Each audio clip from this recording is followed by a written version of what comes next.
Good morning, good afternoon. I'm looking at the chat window, and it seems like for most of the people it's still morning.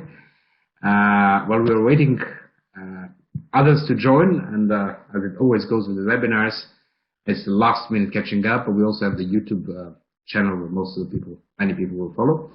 Let me welcome you to the web discussion, Cyber-armament, heavy impact on peace, economic development, and human rights.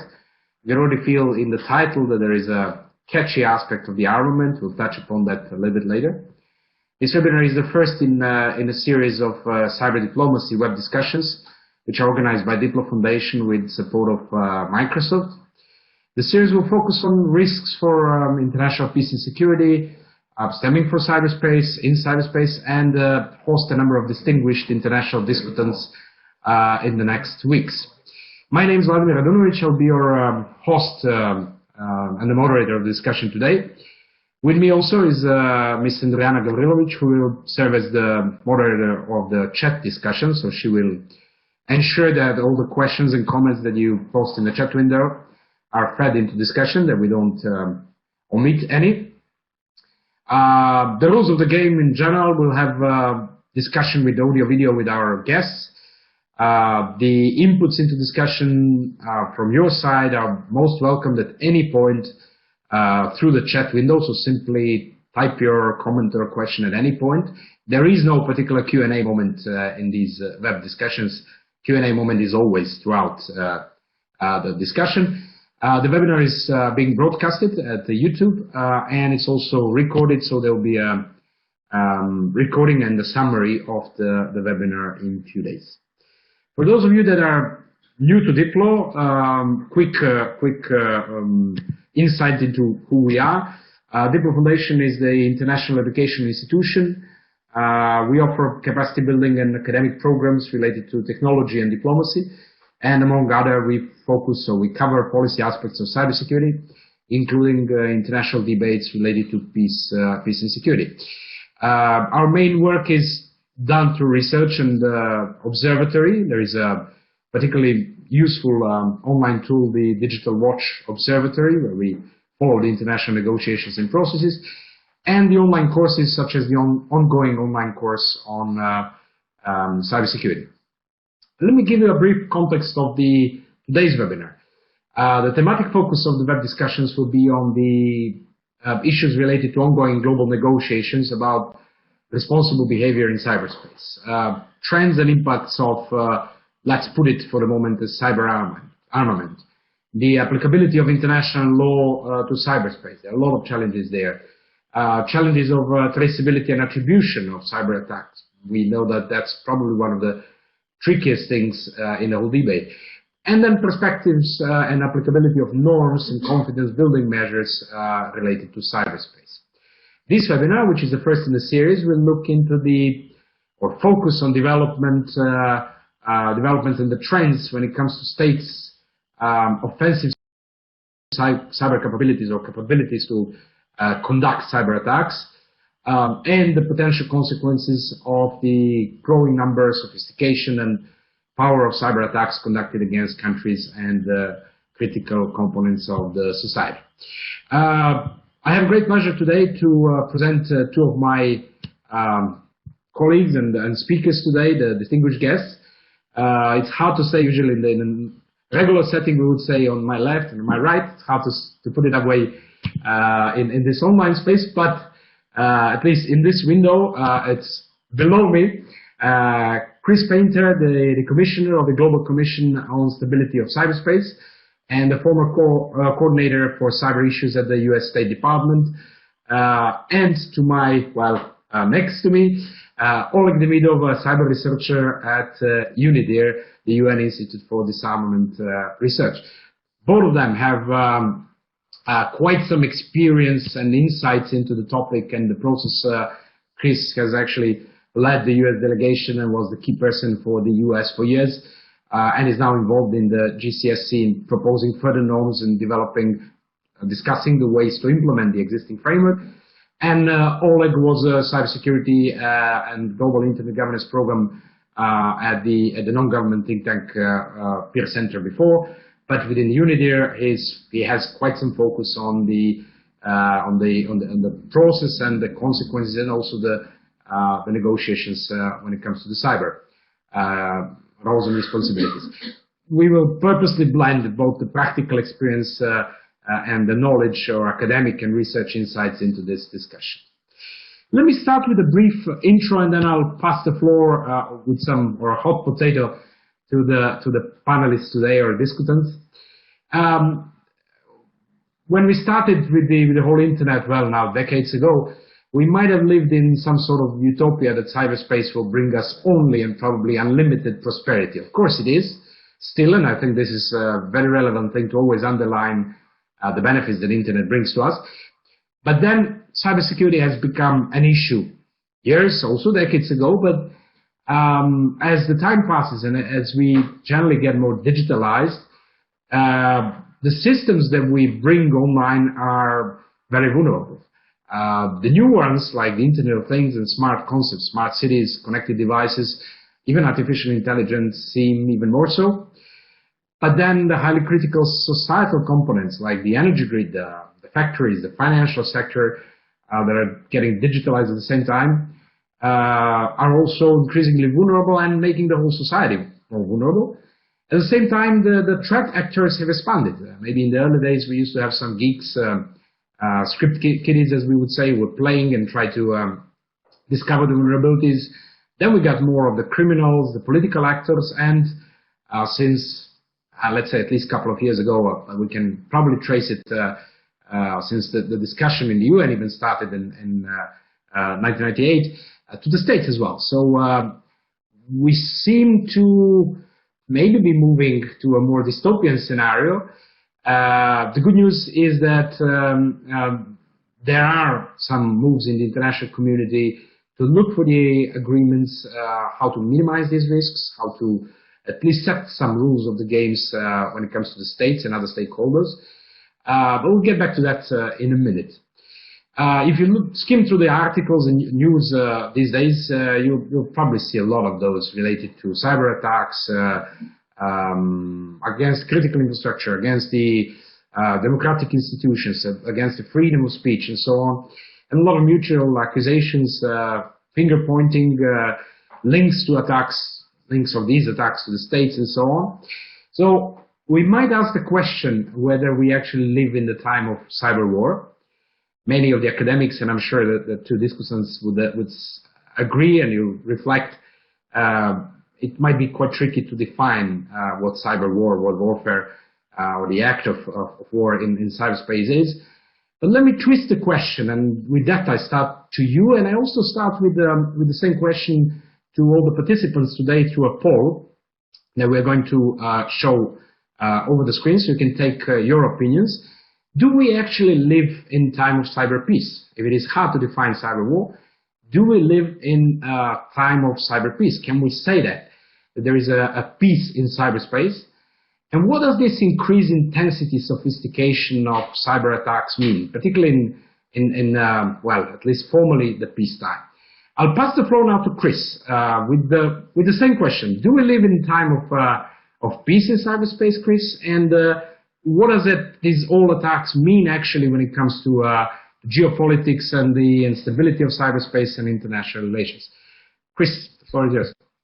And I think we have to put this in a larger context. So, absolutely there are cyber attacks. Absolutely they're very serious. We have a whole range of threat actors, from criminals to nation states, who not just recently, but for some time, I used to be a criminal prosecutor doing cyber crimes back in the 1990s. So that's not new. And even then, nation states were active. It's just that, as you say, we become more dependent on these technologies, and so these attacks, I think, have assumed a greater profile.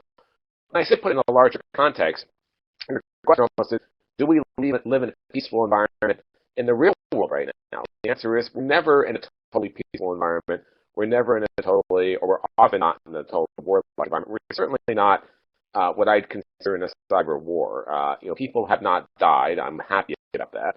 There hasn't been the giant, as people said, cyber 9/11 that's taken down infrastructure. We've had very serious incidents, and we need to take those incidents seriously. But we're sort of in a quasi-realm where there's elements of threats out there. There's, certainly nation states and others are making the environment less stable, and we worry about that. And we're not at total peace either, but then I don't think we've ever really been at total peace in the physical world either. So I think to say, are you at cyber peace or are you at cyber war, that's a false question in a way. Not to criticize your question, but in a sense that we're in an equilibrium, we're in a battle back and forth where we're trying to preserve that stability and peace for all the good things the internet can bring. But we have to recognize that not only are all these attacks happening, but virtually every state that can, just like they have with every other technology throughout the history of humankind, is developing cyber capabilities. And they can use those capabilities for bad, or they could use those capabilities in some instances for good, which I'll talk about later.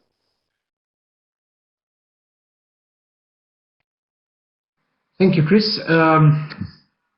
It's an interesting observation that you mentioned, that we could never say that we've been living in peace. What might be a little bit different here is, but we'll get back to that soon, is that the cyberspace does offer probably more capabilities to undermine, disrupt the others than any technology before that. We'll get back in a minute. Oleg, what are your thoughts? Not only whether but that's also, it would be interesting to hear from you as someone working for Unidir. Can we say that it's sort of a peacetime when it comes to cyberspace? But also, how do you see this increasing intensity and even number and sophistication of cyber attacks when it comes to international relations and the whole international peace and security? Oleg.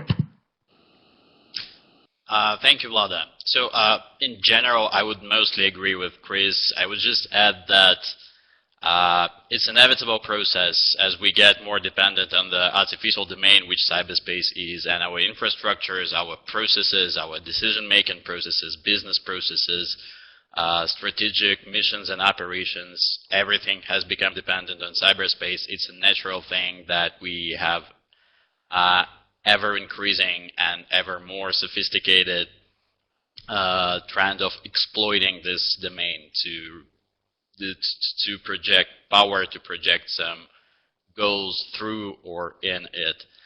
Concerning your question whether we now are living in the condition of cyber peace or cyber war, I would say first, we're now living in a world where the threshold is blurring between peace and war, and not only in cyberspace and not only with regard to cyberspace activities and operations.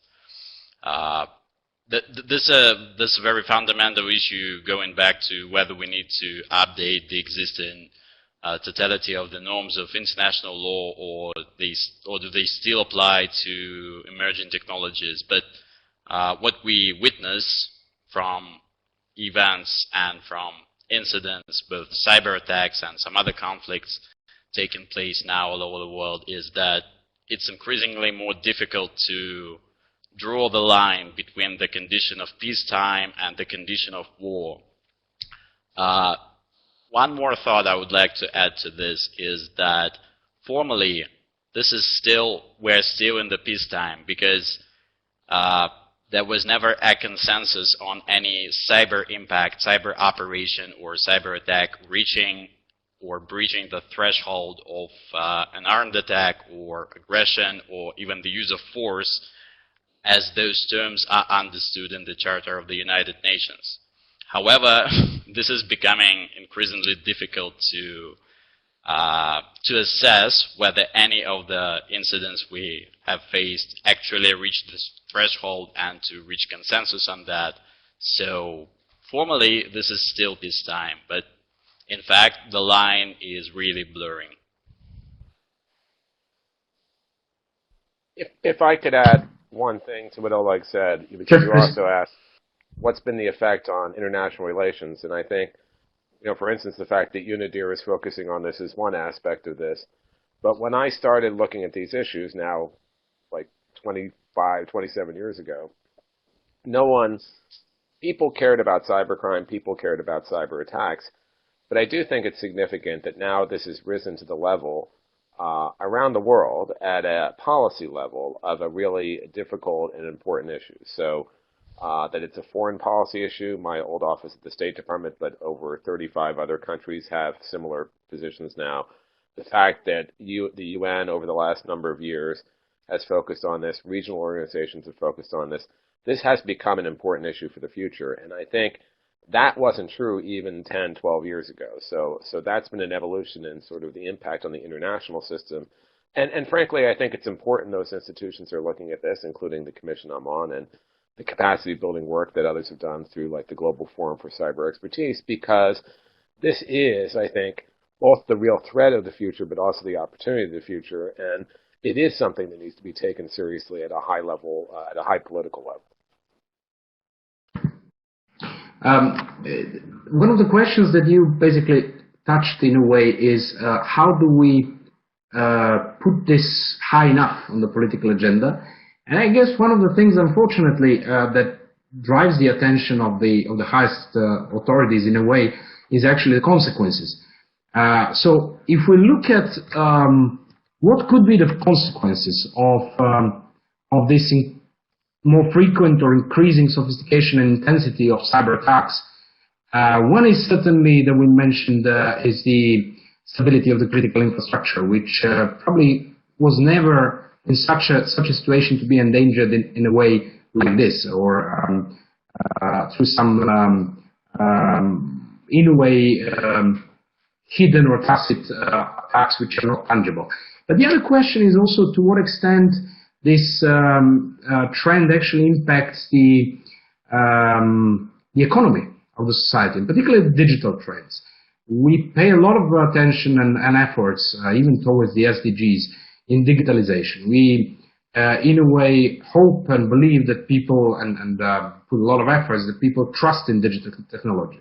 And then on the other hand, now we see that the states are in a way exploiting the vulnerabilities of the technology instead of helping them become more resilient and enhancing the trust. So what are the consequences that this sort of a trend can cause, not only peace and security, but also economy, human rights, freedoms? We've seen the impact on elections, the impact on online freedoms, and so on.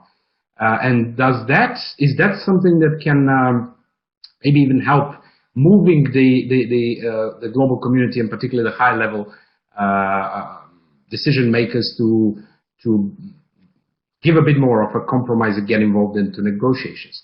Chris? No, I think absolutely. I think the problem I've seen is, you're absolutely right. It has an impact, not just a national security impact, but an economic impact. And for instance, when the U.S. was worried about the theft of intellectual property, the wholesale theft of intellectual property, that has an impact on your future viability, your future economy, your future innovation. When you have computer attacks that make people not trust the platform, that's going to have an economic effect. And not just a current economic effect, but a future one in terms of what you're innovating, how you're going to do things like Internet of Things in the future, how we're going to become more dependent on these technologies.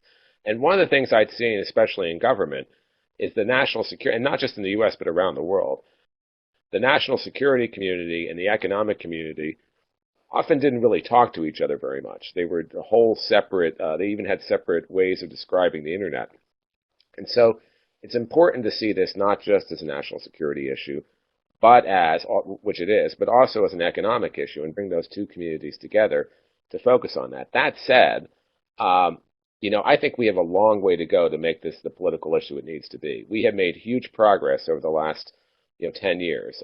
Yes, we have sometimes presidents and leaders talk, and prime ministers mention it in speeches. Great. But too often, when we're not in these cyber conclaves of like the cyber experts and cyber conferences, you don't have the high-level national security advisors, economic advisors, secretaries of ministers of foreign affairs really talk about this issue. And that needs to happen. We need to make this not just this boutique cyber issue, but because of its importance to our future and our economy, something that is a core policy issue across the globe. And I think we have much more progress to make there. There is one interesting aspect that you mentioned, and I'm throwing with that back to Oleg, is that we used to be discussing the international peace and security aspects, not always, but to a large extent within some sort of a silos of the security community. And now we actually have much more. We depend also on the inputs of the economic communities and the human rights communities. And even if you look at the list here of participants today, knowing some of the people, we can see quite a mix from diplomats to human rights activists to business sector. Oleg, to what extent this changes this sort of the more broad impacts probably of the cyber trends, change the way you work in UNIDIR and the general negotiations and the process of discussing these issues? Thanks for the question, Vlada. I will speak now not for not about how it changes UNIDIR's work, but my perception of it. So yes, indeed, what we have been witnessing over the last several years is a massive, let's say, increase in impact and interest of non-governmental actors like private companies in the norm-shaping agenda with regard to cybersecurity issues. This is one of the major trends. And I think this is entirely natural because this increasing involvement, this increasing interest from industry, technical community, it reflects the concerns and the risks that those types of actors face because of exacerbating malicious activities in cyberspace. They are the first line of defense because they generate the products, software, hardware, services in the digitalized environment, in the digitalized economy. So they're naturally interested in escalating their concerns and escalating their responses to the level of international community discussion and even to the level of international norms. And we are clearly seeing this trend happening. Since it is natural, my assessment that it is in general positive because it also serves to the purpose of bringing those communities of policymakers, government officials, and national security decision makers closer to the industry and tech community and helps them to shape some consensus vision of how to approach those issues. We'll get back to Chris. Yeah, go. Yeah, if I could just comment on that, I agree. I think it's important. Obviously, the areas of international peace and security are always going to be the primary area of governments because only governments can decide if they're going to restrain from activity or cooperate with each other. However, it is very important to have these other stakeholders involved, not just because they own and develop the technology, but because also they have responsibilities too. It's not just governments that have responsibilities. All the stakeholders, including the private sector, have responsibilities in the space. And so, our commission was set up very deliberately. So it was former government folks, industry people, civil society, people who were involved in different aspects of this area. And that's important because, no one area, no one sector has all the answers, and they should be informing each other. So I think that's been a very good development spurring this on. There are some governments who don't like the idea of other stakeholders participating, but I think over time this is going to be essential. And I think the good thing also with as we follow the global debates and even the open-ended working group and the GG discussion and many others that we're going to get back later on, we do see increased interest of other stakeholders as well.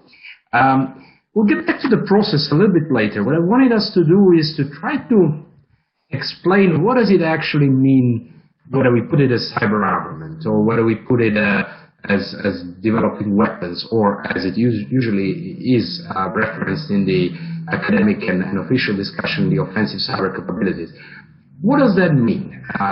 We see, for instance, the Digital Watch Observatory that I mentioned, we're trying to map number, and Chris knows that, the states that officially say within their national strategies, military doctrines, and so on, that they are developing the offensive cyber capabilities. Of course, for some countries it's hard to trace. Not all the documents are public. For some others, they might be overstating their capabilities. But we see the trend which is growing, and currently we can say that we map some 24 countries which officially themselves say that they have offensive cyber capabilities, which if I would simplify all the various academic definitions, I can just say the abilities to penetrate into other systems and disrupt or damage other systems. Of course, it's overly simplified.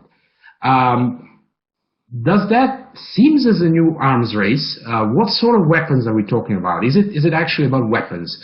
Because I think in order to discuss a bit later how to address this sort of a trend, we should clarify what are we talking about. These are mainly it's the code, it's the dual-use technology which we're talking about. How can we explain what the offensive cyber capabilities is and what the trend of, is it an arms race basically or not? How can we observe that? Chris, maybe start with you and then I'll move to Oleg. Yeah, thanks. I don't like the term cyber armament because it doesn't tell me anything. Because they're not really cyber arms. They're not these physical things that get piled over in the corner and can be used. Often what we're talking about is capabilities. We're talking about sometimes vulnerabilities that you use once and then they're gone. So, and then you have to research and develop other ones. And as you say,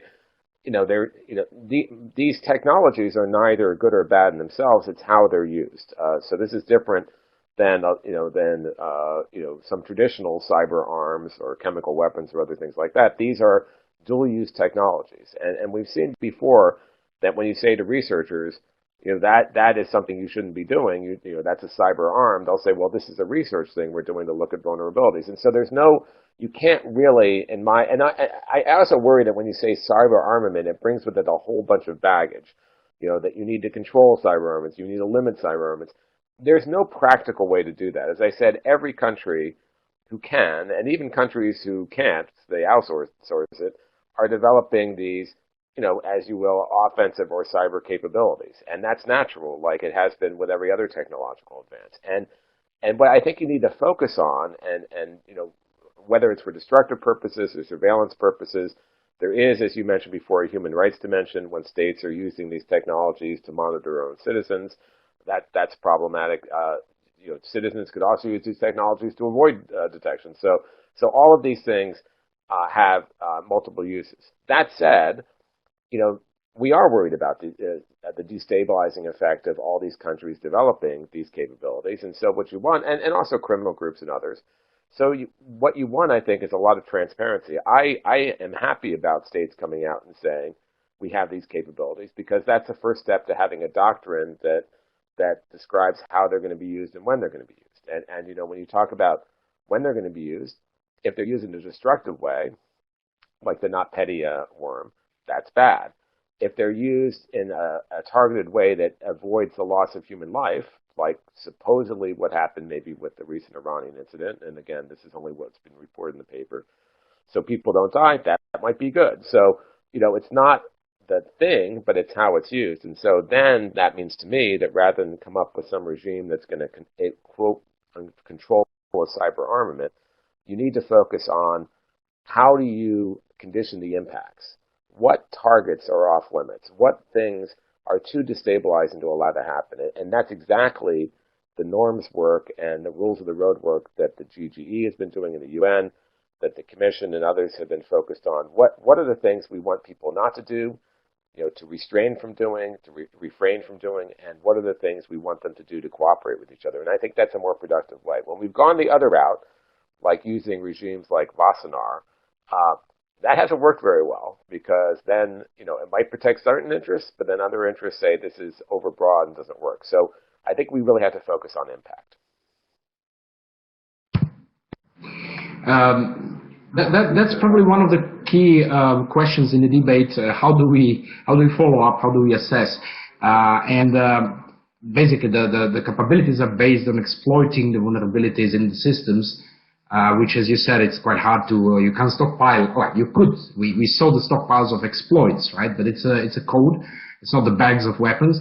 And ultimately, our devices, any of our devices, can be both the target and the weapon, and that's probably the trickiest thing. Even our smartphone or an IoT device can be either attacked or become a part of a botnet, which then attacks someone else.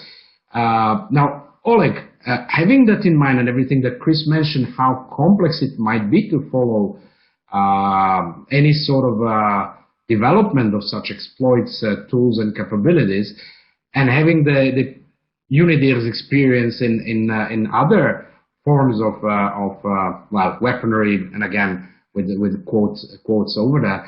What are possible opportunities for actually monitoring on the developments and helping the transparency, whether with regards to the exploits that are being developed, the capacities that are being, competencies or capabilities that are being developed, or any sort of a trace that we can follow and monitor? And of course, feel free to reflect to previous thoughts of Chris as well.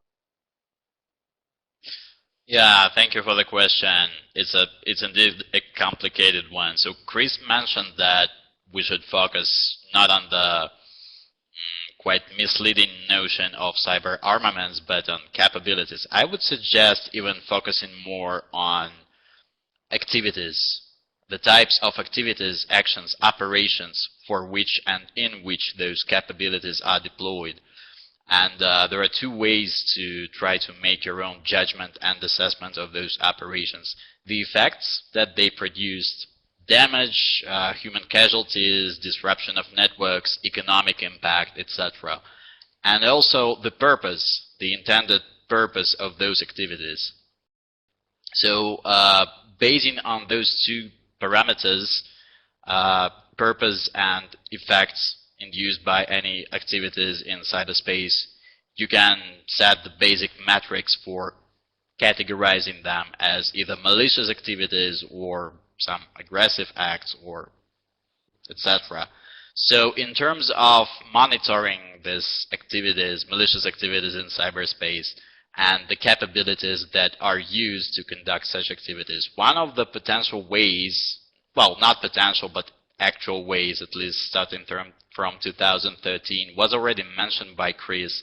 Those are regimes for expert controls that apply, that cover dual-use items. Wassenaar arrangements are one example.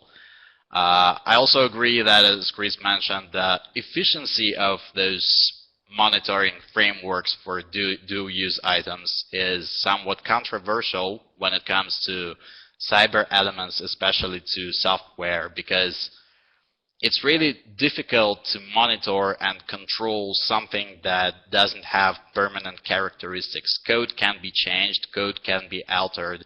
So one of the tentative assessments is that such tools could work more or less efficient when it comes to specialized hardware or firmware.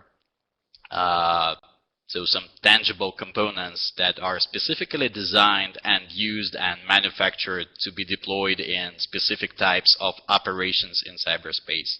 With regards to software itself, it's still really challenging to deploy effective monitoring and verification mechanisms.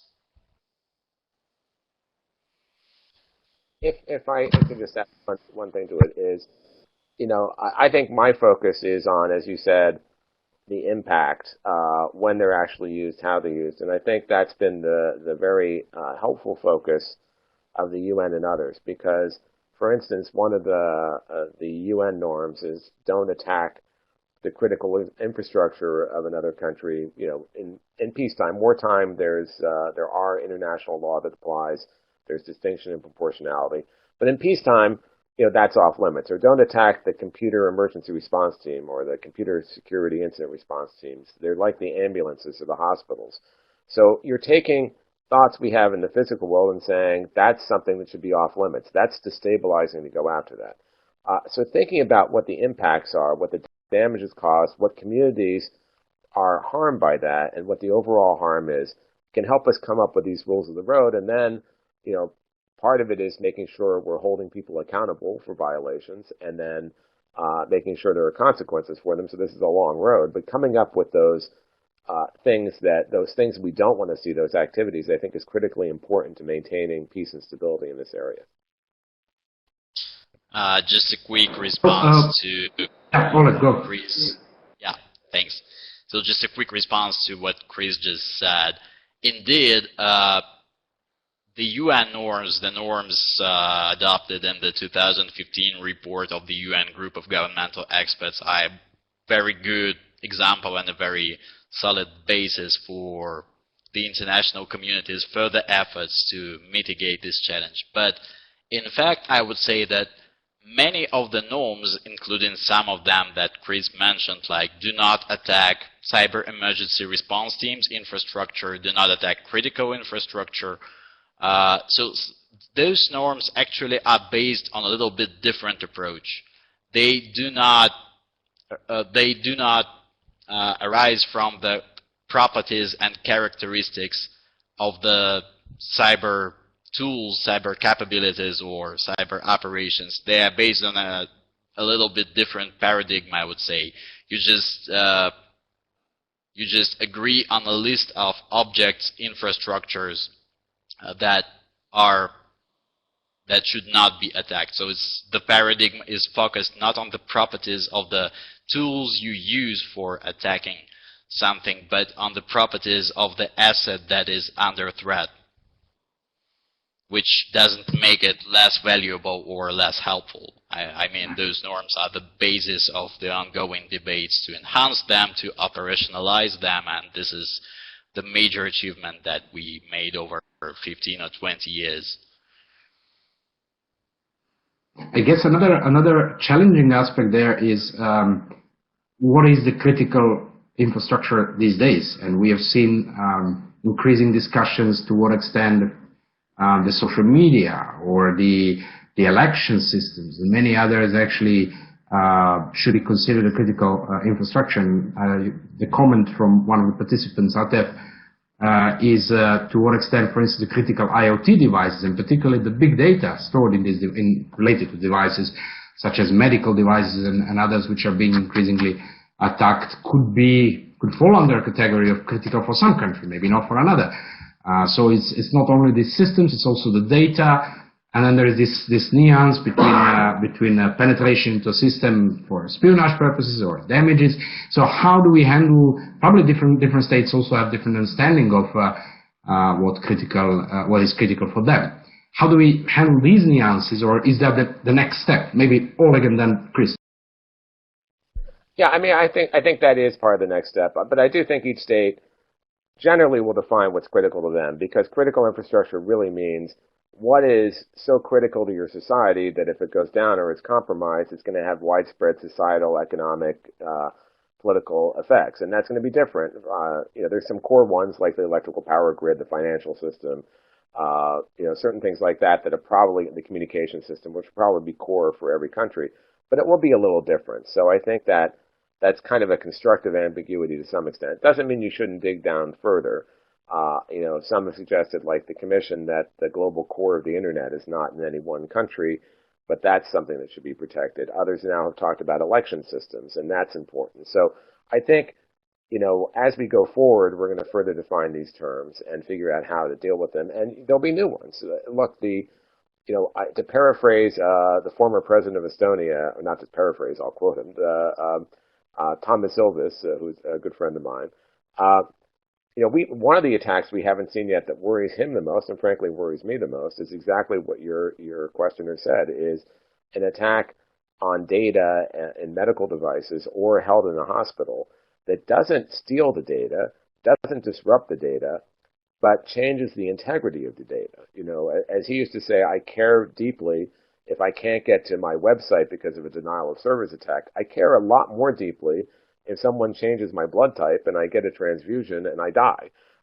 So that integrity of information, we haven't seen those attacks yet, but I think those are coming too. And we have to be open to thinking about how to apply the terms we've already agreed to these new technologies. And I think that's going to be an evolution of a discussion, just like, as you said earlier, how existing international law applies to these new concepts. There's a lot more work to be done there too, although there's been some good work. So I think we have to be open to, as the technology changes, how do we apply these things? What is really critical to us? What are we trying to protect?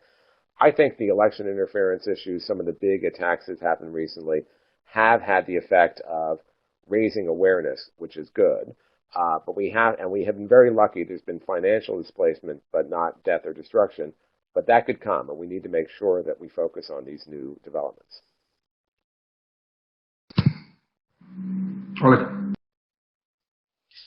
Yeah, so this is really an insightful thing if you look into how the concept and regulatory framework for critical infrastructure protection evolved across different countries over years, and how we are now at the next level of this evolution. Because previously, like 15, 20, 30 years ago, most countries already developed regulation for critical infrastructure protection against a variety of risks, like physical risks, natural disasters, operator errors, denial of equipment, etc. Now, over recent years, we are witnessing a wave of regulatory efforts across different jurisdictions, states, and regions to develop specific rules, legislation, guidelines for protection of critical information infrastructure against cyber risks.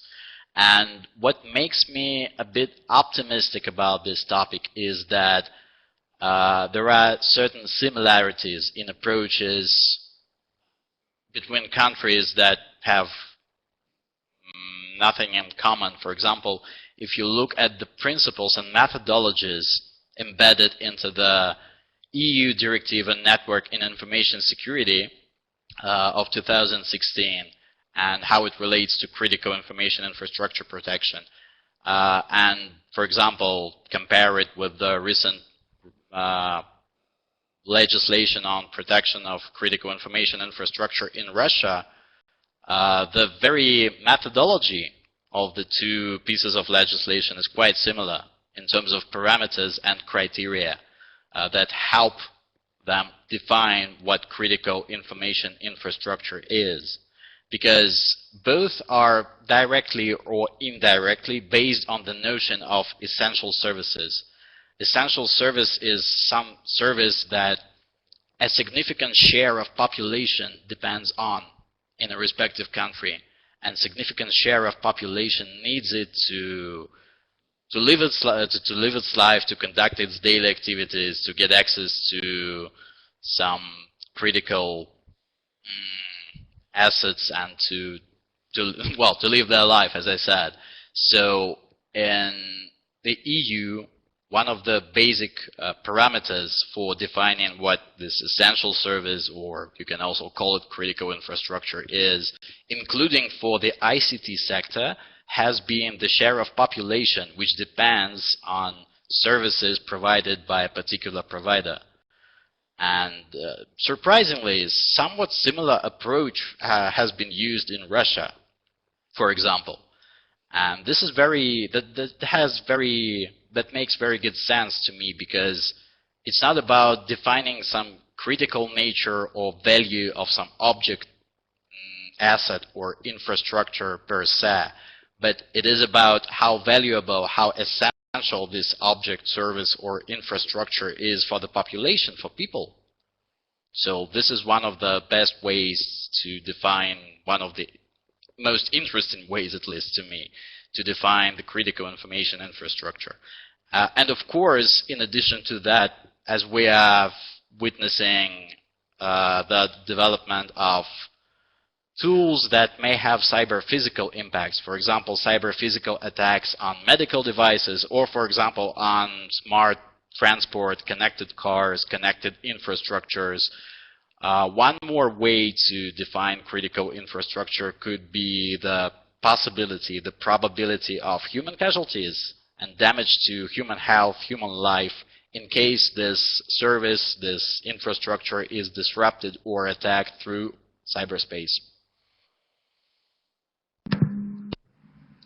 I guess this brings us back basically to what both of you agreed in a way, is that our focus should be more on the effects, right, rather than the tools. Now, you mentioned, both of you mentioned this possibility of taking a human life, and luckily we haven't seen so thus far. But I must admit I'm a light pessimist that in the near future we will see that. The question for both of you, maybe a quick one, is: would that be, firstly, do you envisage that in some near future? And secondly, in this context of the international peace and security, not just an accident. And secondly, if that happens, would that be any sort of a game changer in this geopolitical and diplomatic debate? Chris? Yeah, look, it's hard to predict.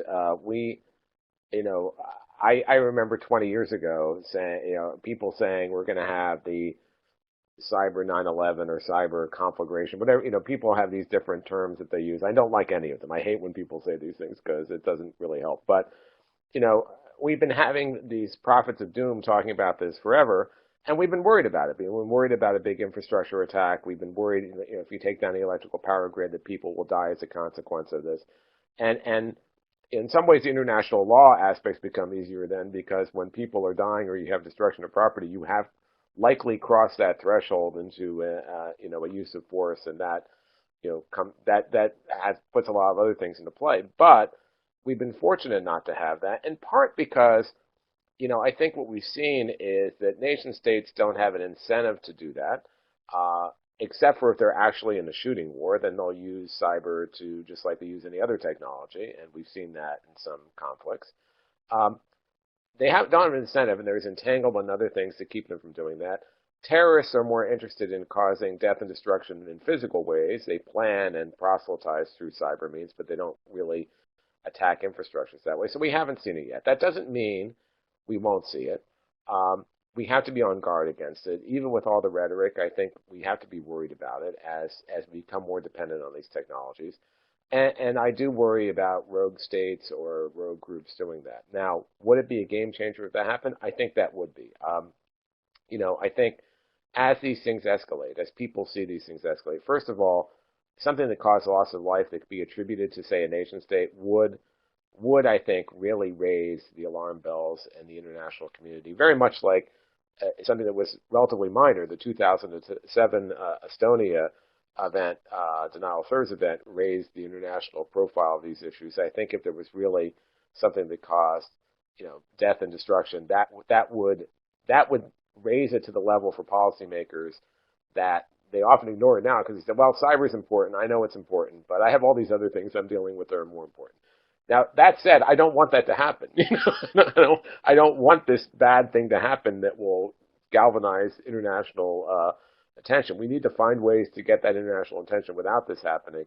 So I do worry about it. I'm not going to predict it happening, because I think that's we've seen that over the number of years, and it hasn't happened yet, and I hope it doesn't happen. But I think there's a real possibility it could in the future.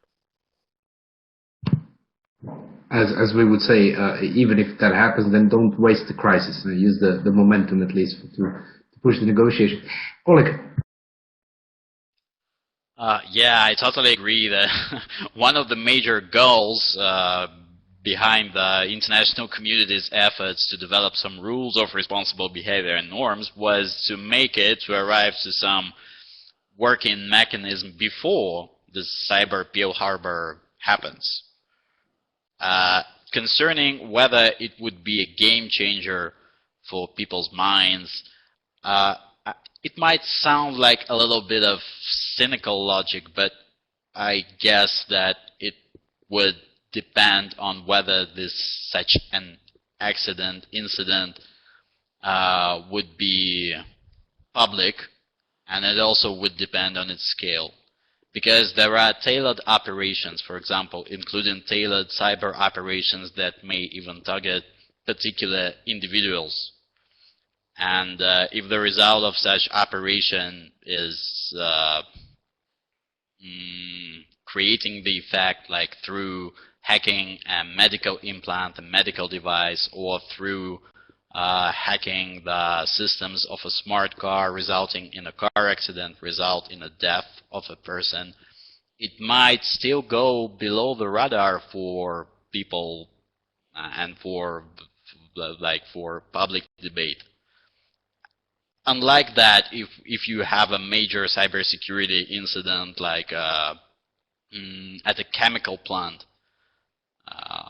that results in physical damage to infrastructure, or even in damage to the health, or even in casualties among the employees of this chemical plant, it's a totally different story.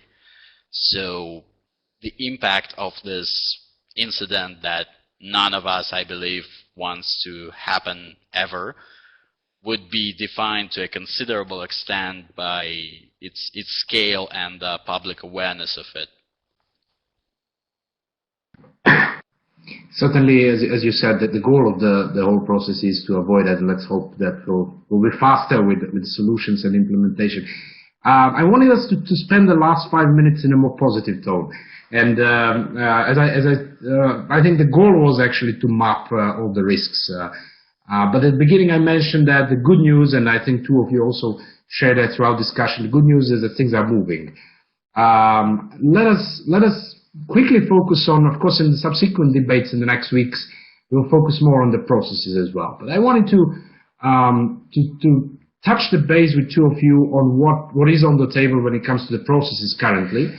And I'll firstly come back to Oleg. On one hand, UN has been dealing with disarmament or international peace and security for decades.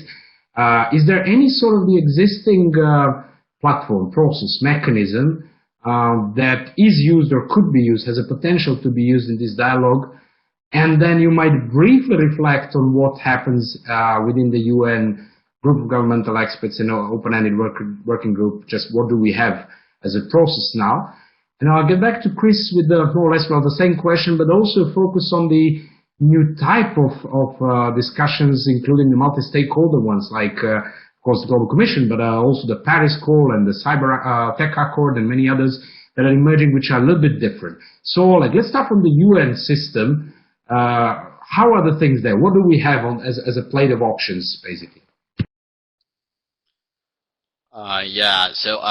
There are quite different and intensive developments with regard to discussion on cybersecurity norms, capacity building efforts, and other available options and instruments within the UN fora, and those discussions are being shaped and conducted within several tracks.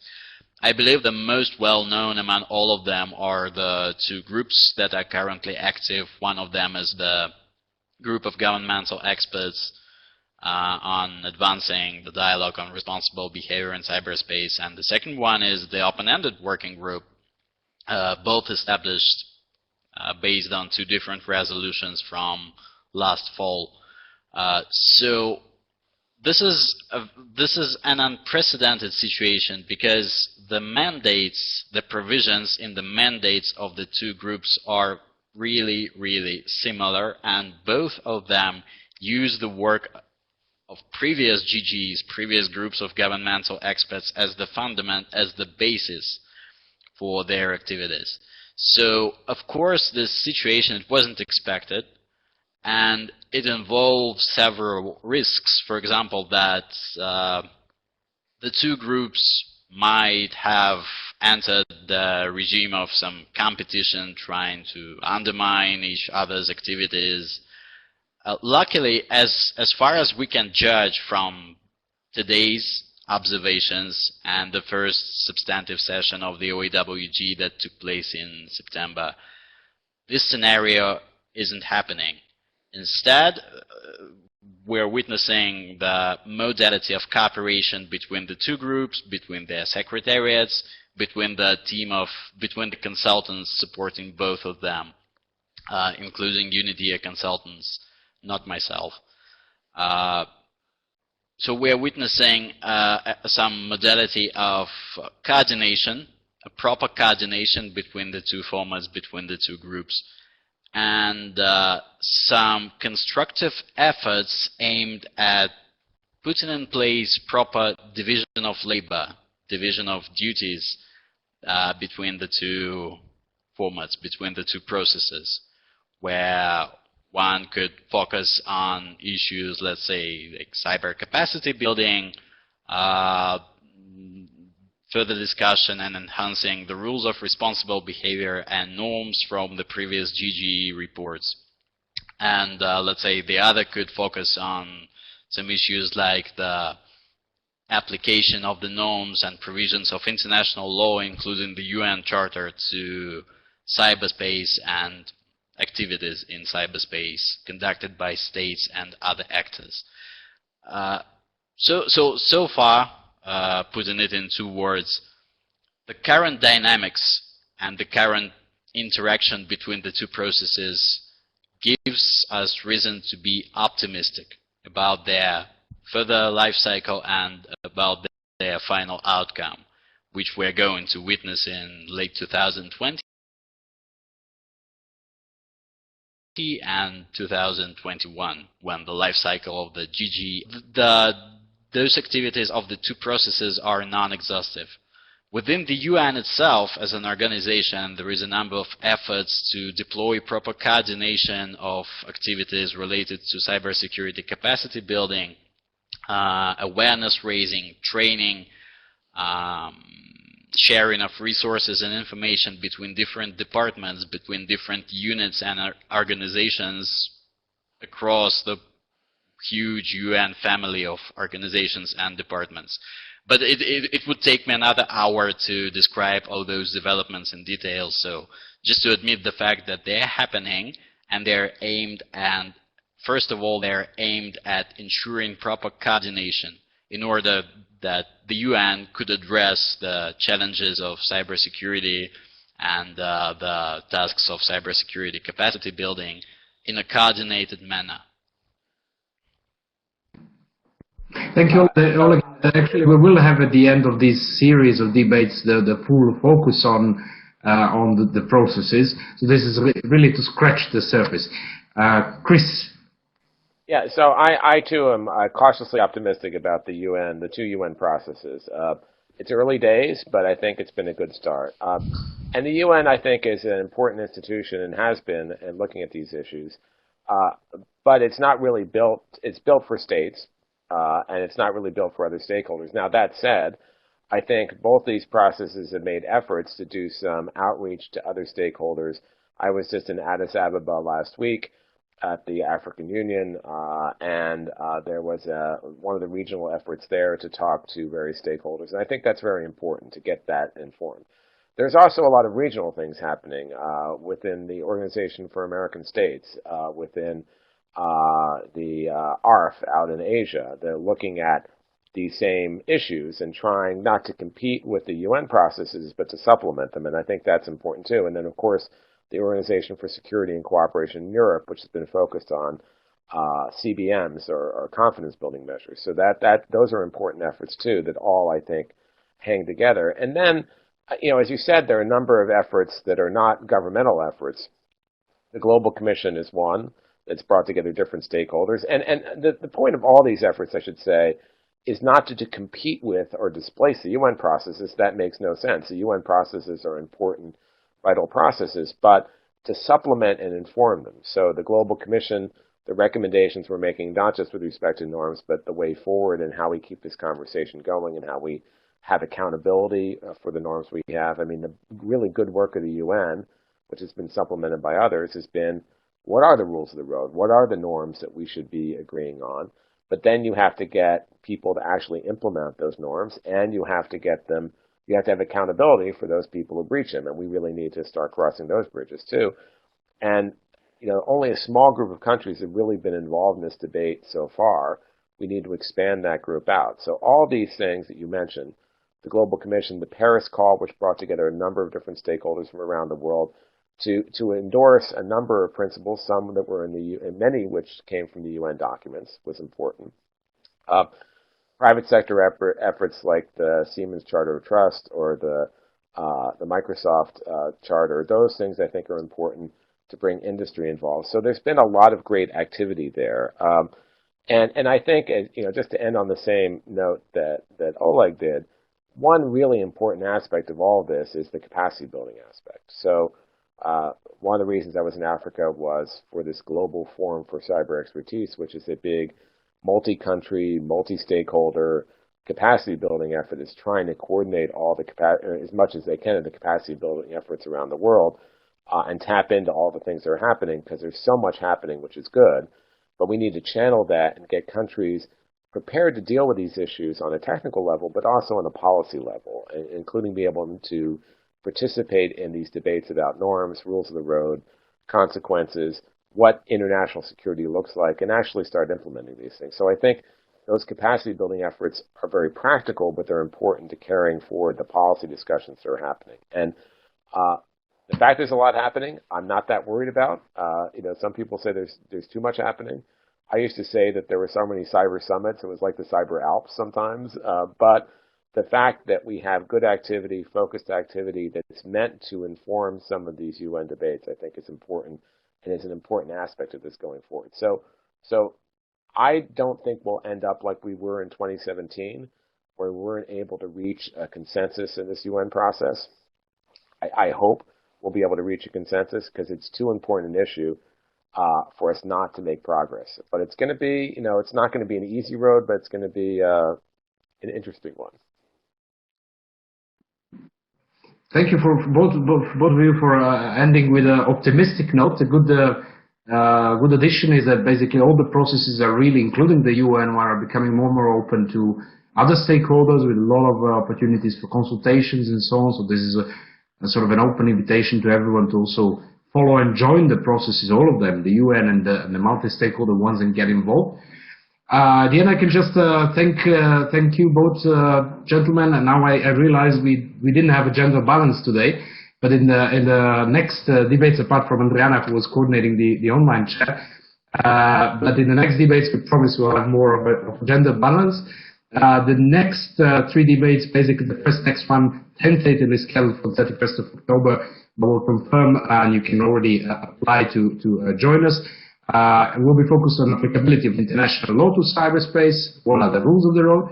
And then in November, we'll have one discussion focused on traceability and attribution from different points of view. And the last one, the concluding one, just before the IGF, somewhere around 21st of November, will be on norms and confidence building measures, actually building on what 2 of you raised at the moment, and hopefully helping various stakeholders if they want to follow the December discussions of the DG and open any working group consultations to be more able to. Thank you again for joining, to all of you, and see you in the next occasion, and let's be in touch and continue discussing. I enjoyed. I hope all of you enjoyed. Thank you. See you. Bye-bye. Many thanks, Vlada. Many thanks, Chris. It was my pleasure.